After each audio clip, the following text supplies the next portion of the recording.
Good morning, my friend. Dr. Lee Warren here with you. It is Frontal Lobe Friday, and we are in the middle of All In August. I'm so grateful to be with you for some self-brain surgery today. If you've never listened to the podcast before, if this is your first episode, welcome to the show. I am a neurosurgeon and an author, and I am here to help you change your mind and change your life through the power of what we call self-brain surgery. There's a lot to know about that, but today we're going to cover the basics of where we start that came from my deep dive into the neuroscience of how we're wired. I'm going to tell you why all about that in a minute. But before we get started today, on this Frontal Lobe Friday, it's kind of a mid-month check-in on what we're doing with All in August. Before we get started, I want to share a voicemail that I got from a listener named Lori. So if you're new around here, I want you to know what Lori is getting out of the show and what Lori is getting out of All in August. Let's hear from Lori real quick. Hey, Dr. Warren, Lori, New Brighton, Minnesota. I just wanted to tell you that when you mentioned the guy who had been doing the All in August with you for 4 years but never read the book, I didn't want to be that person. So I got the book, and you're right. It is fabulous. And again, thank you so much. Without your podcast, I literally don't know where I'd be today. And frankly, get choked up about this, but sharing it with others has been such a blessing too, because so many people haven't heard about you, and they are equally blessed by your encouraging us to change our minds and that we don't have to be stuck. All right. Thanks so much. Thank you much, Lori. We appreciate you and are grateful that you are listening and that it's helping you. And we're grateful that you got the book All In. Listen, friend, if you're new around here, every August on the show, we do what's called All in August. This is our 4th year of doing this. It started when I read a book called All In by Mark Batterson.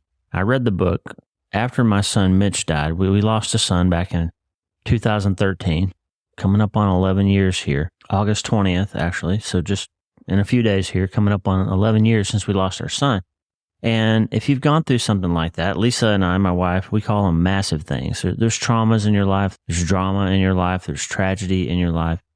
And then there's these massive things, these things that are bigger than anything else that you can encounter, these massive episodes or events. And they don't have to be the loss of somebody. They can be the loss of a dream that you've been chasing for a long time. You've been pursuing something and it's just not going to happen. It's the loss of a relationship. It's the loss of an opportunity. It's the loss of a function, a capability. You had a stroke or you've developed something. So massive thing just encompasses all these ideas that it's not just about grief. It's not just about physical injury or disease. It can be a lot of different things. So all of us have these massive things. And a lot of us have a series of kind of miniature, like mini massive things. It's just like this drip, this water torture thing where life can be really hard. And sometimes you don't really have any problems, if you will. Everything's okay, but you're just finding that your life isn't what you felt like it should be. Like there's something missing. And so the whole idea is that we have to learn how to process these hard things, difficult circumstances, massive things, and how to keep from getting stuck. But we also have to be able to develop a plan for how we're going to make our lives matter. And how, when we have this sense that there's more, like how do we find that more? And so I started realizing after we lost Mitch that we were stuck. It was a while. We'd gone back to work and life was moving forward and things were moving forward again, but it was hard and we were stuck and we didn't have that joy of life, that meaning and purpose and goodness and sense of being okay. And we just were stuck. And somebody gave me All In by Mark Batterson. I didn't read it for a while. And when I finally got around to reading it, it just was this idea that, hey, you're at this place, and the place you want to get to, the place you feel like the Lord is calling you to, the place you feel like your life is supposed to be aiming at, you're not there. And the things you've done to get here aren't going to get you there. Like you've got to change something. And the thing you have to change is to fully commit to finding out what it's going to take and to getting it done. That's the idea of All In, okay? Now, most of the listeners of this program, again, I'm talking to you as if you've never heard this before, okay? We're in the middle of this All in August, and if you just got here, because we've had hundreds of people sign up, we got a lot of people sharing these episodes, and through my association with Susie Larson and her radio network and other people that have had us on their show recently, there's a lot of new listeners. And I just want to make sure that you don't feel like you dropped into the middle of a class 5 rapid and you don't know where you're going. I want to give you a moment here, a little touchstone to say this is where we're starting. And you can go back in time and listen to the old episodes and get caught up. But today I just want to reorient you and aim you downstream so that you know where we're going and understand, okay? So a lot of the listeners here are people with Christian faith.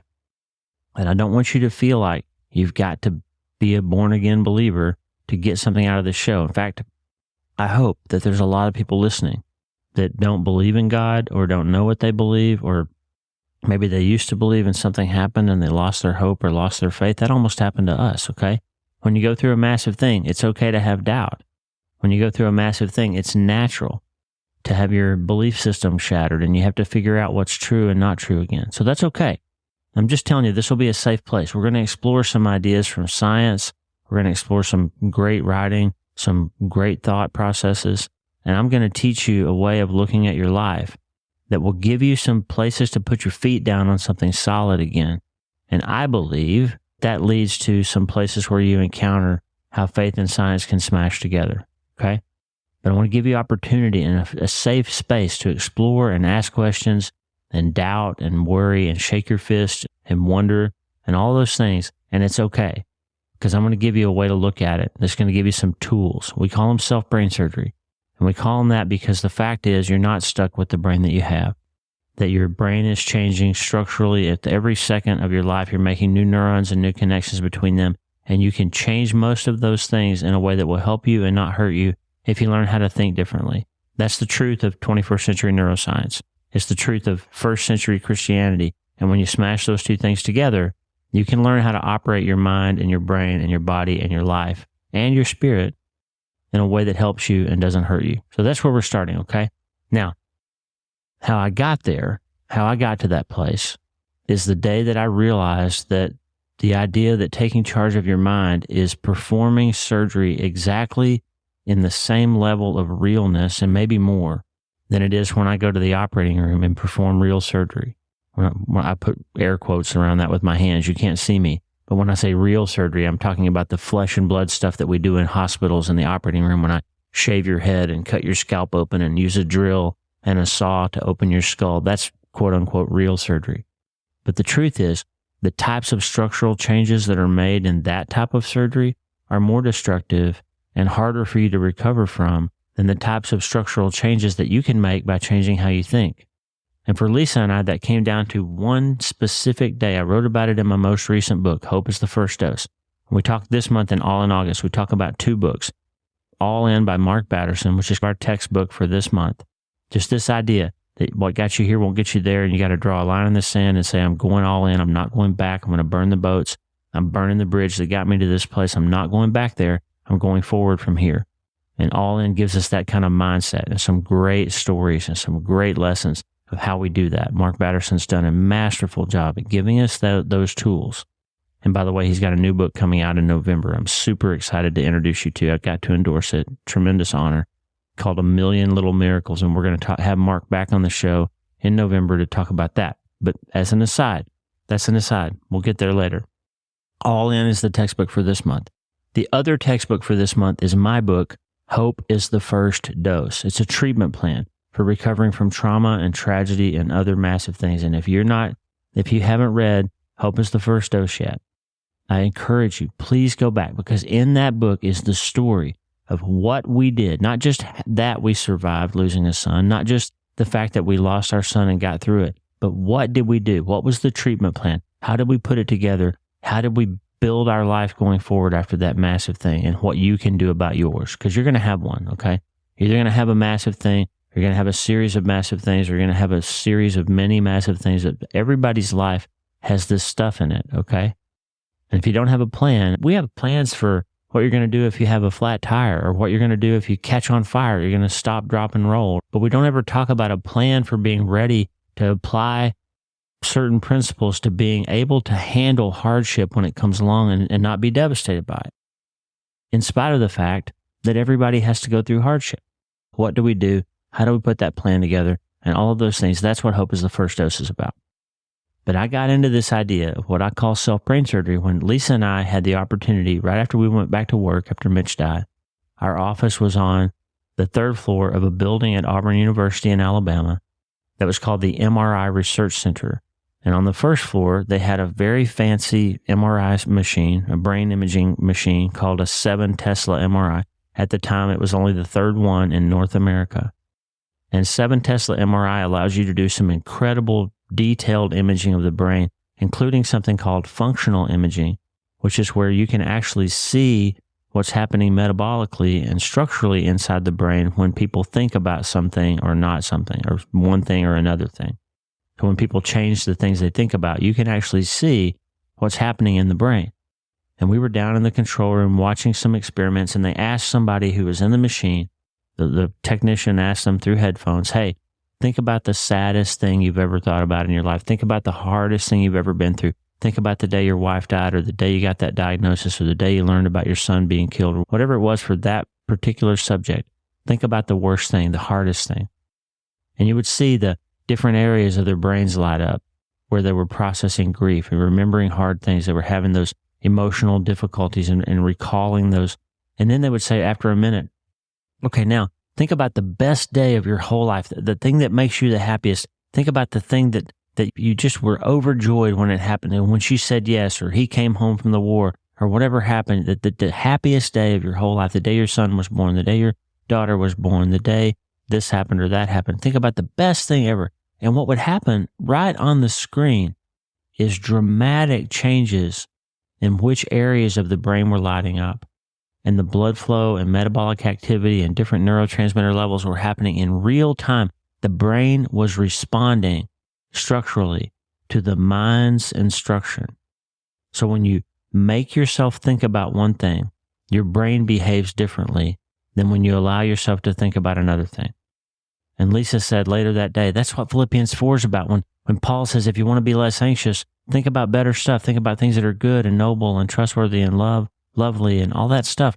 Think about good stuff and your brain will do better stuff. And that's when as a neurosurgeon, I'd grown up in this culture, this what they call reductionist, determinist worldview training, which is where you believe basically on some level at least that your brain has just developed the way it is and that everything about you, in fact, I said that before, everything about you, your thoughts, feelings, memories, beliefs, activities, all the stuff you do comes from your brain. And that was the first day that I ever separated that in my mind, that wait a minute, you can use your mental energy to tell your brain to structurally do something different than it was doing before, which means your brain isn't generating your mind is in charge of your brain. And that led me, after 20 years of practicing neurosurgery, in this realm of believing that you can reduce brain activity down to the function of neurons and cells in your brain. And then once you can do that, then you could determine how somebody's going to be. Like basically, if you understand what the brain's doing, you'll understand what their life's going to be about. That's called determinism. So reductionism is breaking down an organism into its component parts.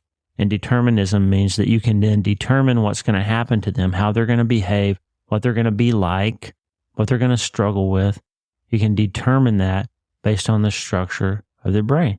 And I was looking at the screen of something that was proving that not to be true. So I decided then to go on this years-long search to study and learn everything that I could about what neuroscience and scripture and great writing and psychology and philosophy and all the world's smart people who have looked at this issue and what they had to say about it.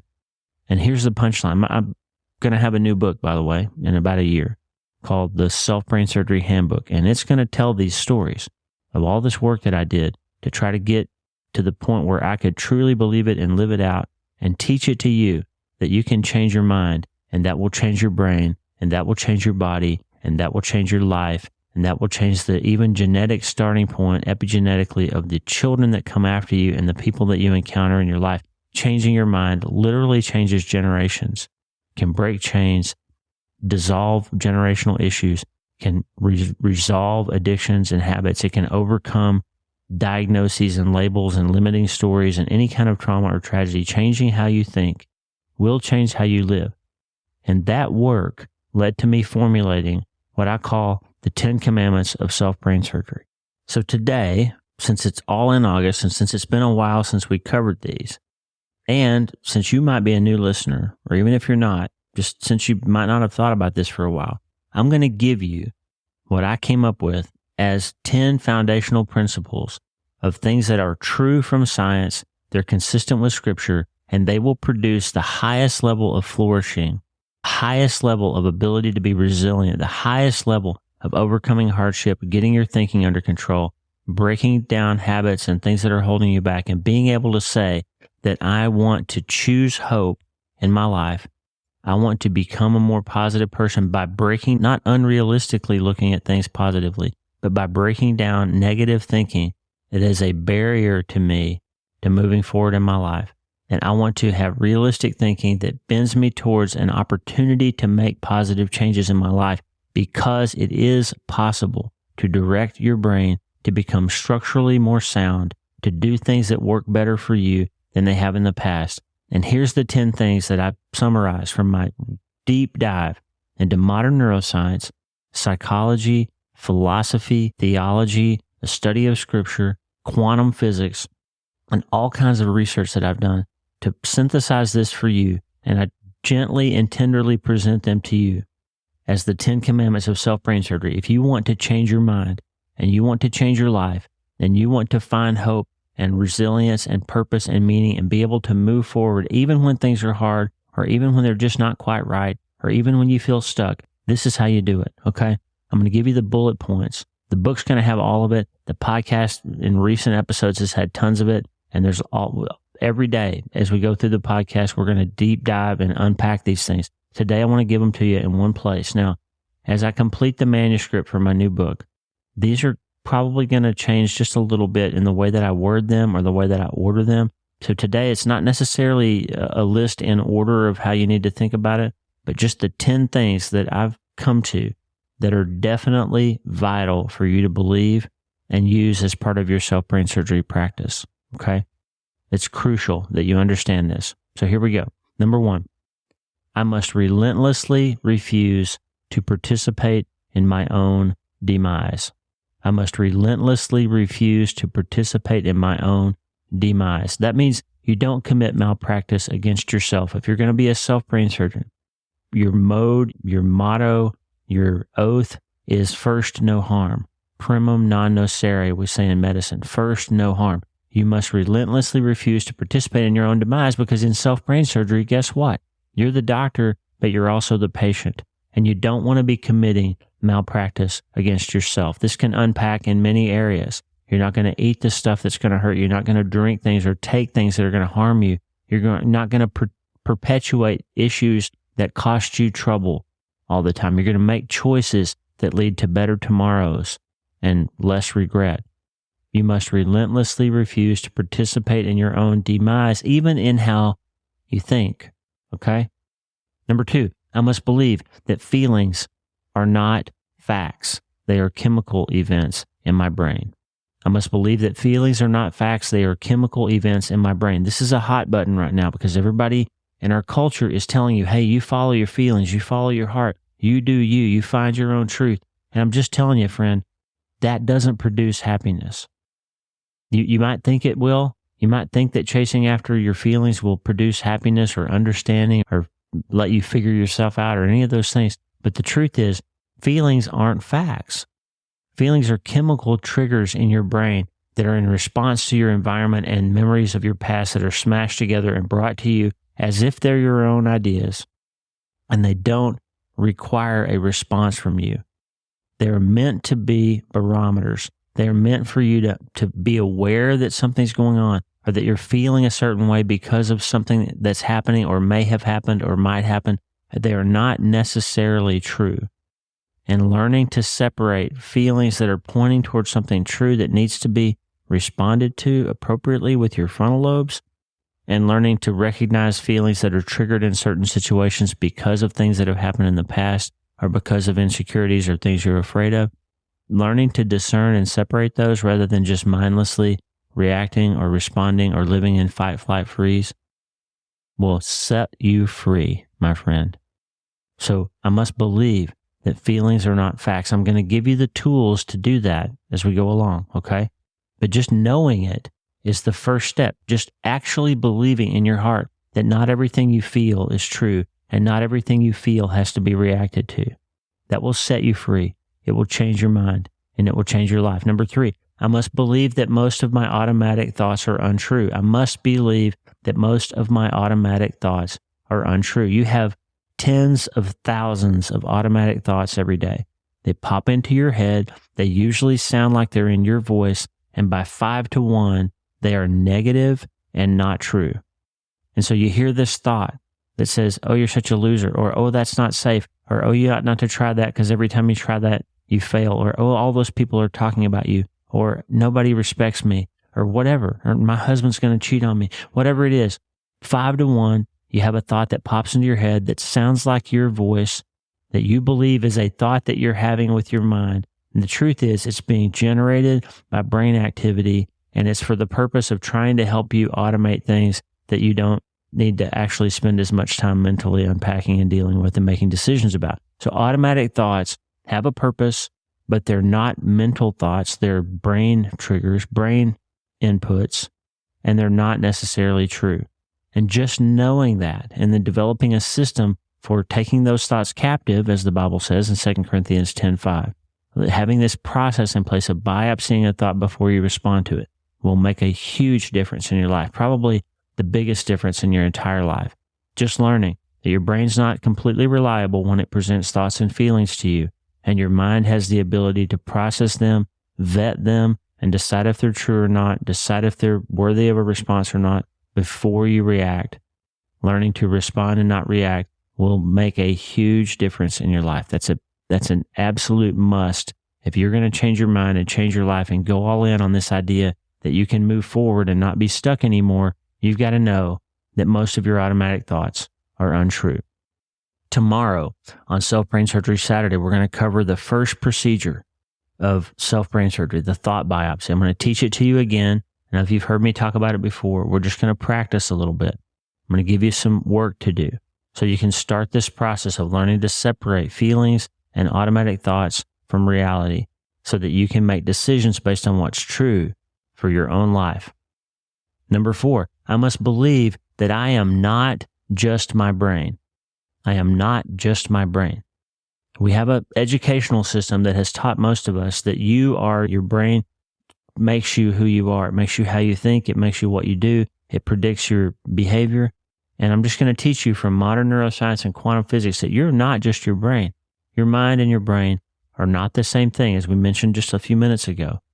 And the extent to which you can truly believe that and learn to operate your life from a mind controls brain paradigm, from a mind down worldview, you will become more resilient. You will set yourself free from thinking you have to react to negative circumstances in certain ways, and you will become a more resilient, hopeful, happy, powerful person by believing that you're not just your brain.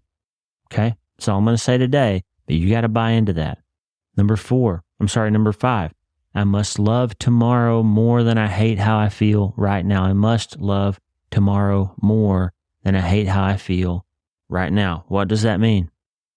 We often feel so bad about something that's happening in our life that we choose a behavior to turn our brain off so we don't have to feel it anymore.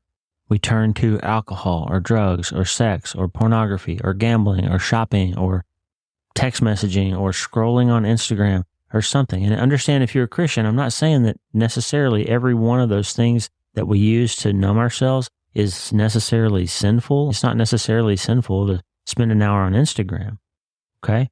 But if you're doing that for the purpose of not processing what's really bothering you, then what happens is tomorrow you pay something that Lisa and I call the tomorrow tax, that you're paying tomorrow for what you didn't want to process today. And some of those behaviors will create new problems, taxes on tomorrow that you have to deal with. Alcohol is a good example. You use alcohol, you turn your brain off, you fall asleep, you don't have to think about it. You think you've done something good for yourself. But then what happens? Metabolically, you've just messed up your neurotransmitter situation significantly. You might have done or said things or bought things or texted somebody or had a fight with your wife or done something you would not normally do because you chose that mechanism. of numbing yourself with alcohol. You might not sleep as well. You might have a hangover tomorrow. You might have a headache. You might be grumpy. Your glutamate and GABA neurotransmitters are out of balance and you feel anxious the next day. You don't perform at work as well. You get in trouble with your boss. That because you're paying a tomorrow tax because you didn't love today more than you hated how you felt yesterday. And so that I must love tomorrow more than I hate how I feel right now, that is an incredibly powerful and life-altering decision that you can make. I'm not going to do something right now. In self-brain surgery terms, we say, don't treat a bad feeling with a bad operation. Don't choose a behavior that's going to help me feel a little bit better right now, but is going to create a lot of trouble for me tomorrow and still have the original problem that I didn't want to deal with. That's a huge thing for your life, friend. I must love tomorrow more than I hate how I feel right now. Next, I must stop making an operation out of everything. This is an inside joke. I've told the story before, but one of my professors in residency, when we would literally be doing surgery, if I was taking too long to sew or I was clumsy with my hands or I was having a hard time learning how to do a particular thing, he would say, hey, stop making an operation out of everything. And what he meant was, even though we were performing an operation, there's a way of operating your life that's more efficient and more elegant than other ways. And if you overcomplicate everything and you make it too hard and you add steps and you make the easy thing the hard thing all the time, you're making an operation out of your life. There's a way to streamline your life where you are more efficient and more successful, and that produces hope and reduces friction and overcomes inertia and helps you not beat yourself up all the time because you're making an operation out of everything. We're going to learn how to do that together, okay? Next one is super important. If you love your kids, and if you love your grandkids, and if you love your future great-great-grandkids, hear me say this. I must not perpetuate generational thought or behavioral issues in my family or start any new ones. I must not perpetuate generational thought or behavioral issues in my family or start any new ones. There's a thing called a generational curse that comes from some scripture in the Bible. And we'll talk about that a lot. There's a woman named Gina Berkmeyer who's written a great book called Generations Deep that you should read if you're interested in this. But the Bible says the Lord visits the sins of the father on the third and fourth generation of the sons and daughters. But he extends his love to 1,000 generations of those who love him. That's a paraphrase, okay? But this idea that sins can be perpetual in families for generations doesn't necessarily mean, in fact, it doesn't mean that God is this capricious, vengeful God who's going to punish your grandkids for something you do. That would sound like a threat. That's not what he's saying at all. What we know now from epigenetics and neuroscience is that when you have a problem in your life, alcohol, abuse, whatever it might be, eating disorders, different kinds of issues that we have in our lives that are difficult for us, it's common to pass those on to our children because of environment in which they're brought up. But now we know even epigenetically, certain things that we deal with turn genes on and off and influence how genes are either expressed or inhibited. And those things can be heritable. What we know then is that heritable epigenetic switches tend to persist 3 or 4 generations before they peter out. And that's the genetic basis of what the Bible's talking about with generational curses. And so the idea then is you can learn to turn those things off and reverse those changes in your lifetime and pass on better starting points to your generations, to the people after you.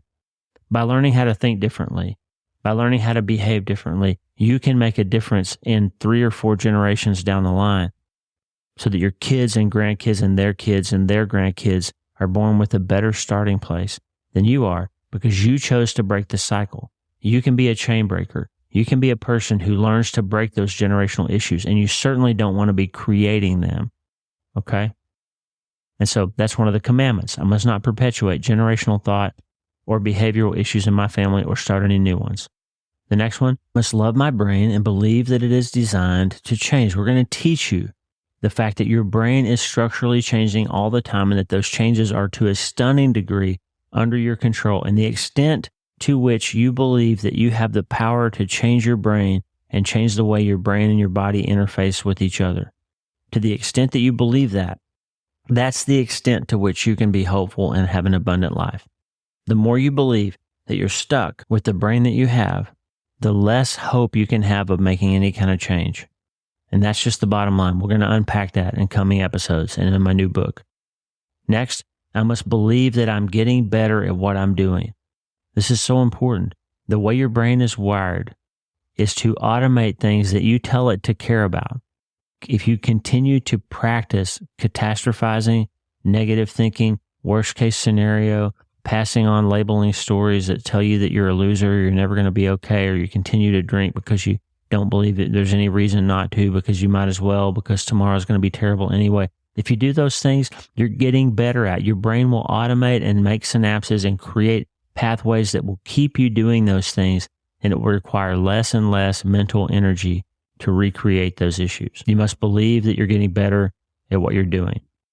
And last, I must understand that thoughts become things. The things you think about turn into real things, structural things in your brain, in your life, and in the world around you. What you think about turns into real things in the world. That is one of the most important things you can decide, that you believe that thoughts become things. Friend, we're in the middle of All in August. We're past halfway there.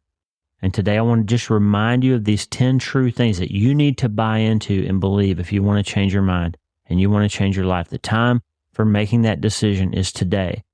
It's time to draw a line in the sand and say, I'm going to use my frontal lobes to take charge of my mind, to take charge of my brain, to change my life, make things better, create hope, overcome inertia, get unstuck, and go forward. And the good news, my friend, is that you can start today.